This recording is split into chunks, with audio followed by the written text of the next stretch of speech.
정치적 참견 시점, 오늘도 박영애 기자와 함께하겠습니다. 첫 번째 소식 보겠습니다. 네.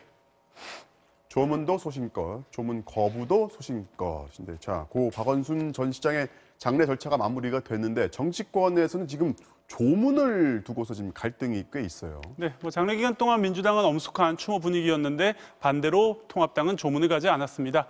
그런데 통합당 내에서도 이 소신껏 조문을 갔던 사람이 있었습니다. 네. 누구인지 영상으로 보시죠. 네.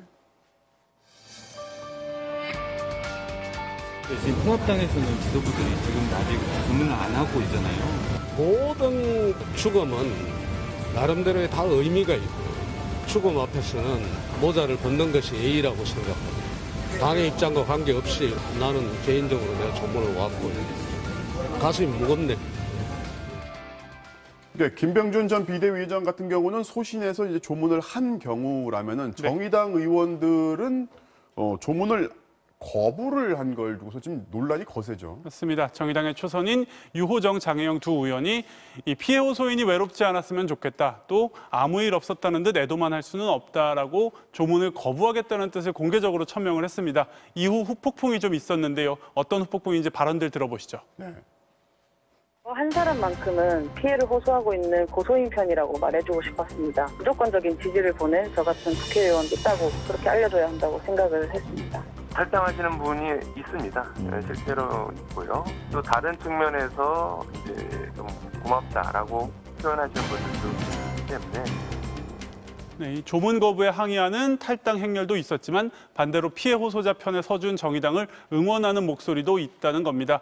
사실 정의당 심상정 대표는 조문을 했습니다. 정의당은 조문은 조문대로 하고 피해 호소자를 보호하는 조치는 조치대로 하자는 게 당의 공식 입장이었다고 설명했습니다. 네, 다음 소식 보겠습니다.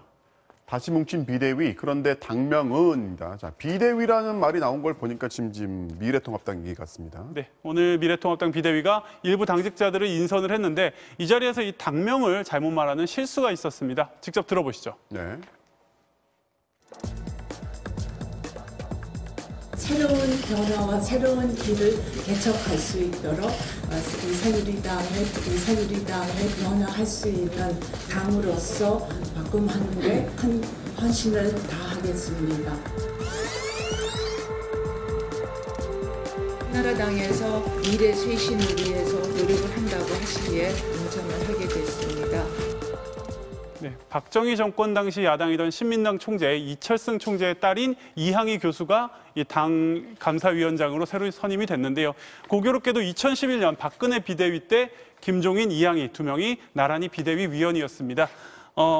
당시 한나라당 당명을 한나라당에서 새누리당으로 당명을 바꿨었는데 네. 이 이항희 신임 감사위원장이 이 미래통합당 당명이 낯설었는지 이때 쓰던 새누리당 당명을 언급을 한 겁니다. 그러니까 2011년 때 비대위 멤버들이 지금 비대위에서 지금 다시 만나는 건데 네. 또 공교롭게도 지금 당명 바꾸는 얘기가 나오고 있어요. 맞습니다. 김종인 비대위원장은 당을 쇄신하는 차원에서 미래통합당이라는 당명을 바꾸려고 하고 있는데요. 네. 당명은 민주당이 괜찮은데 저쪽이 가져가 버렸다. 이렇게 아쉬운 속내를 드러내기도 했었습니다. 김 위원장은 사실 민주당에서도 활동을 했었기 때문에 통합당으로 옮겨서 이 통합당 당명을 민주당으로 실수하는 경우가 적지 않았었는데요. 네. 만약 미래통합당이 이번에 당명을 바꾸면 1990년 민주자유당 출범 이후에 신한국당, 한나라당, 새누리당을 거쳐서 6번째 당명 교체가 됩니다. 옛 비대위 동료까지 불러낸 김종인 호가 당의 간판은 어떻게 바꾸고 또 속 내실은 어떻게 바꿔나갈지 지켜봐야겠습니다. 네, 오늘은 여기까지 듣겠습니다. 지금까지 박영회 기자였습니다.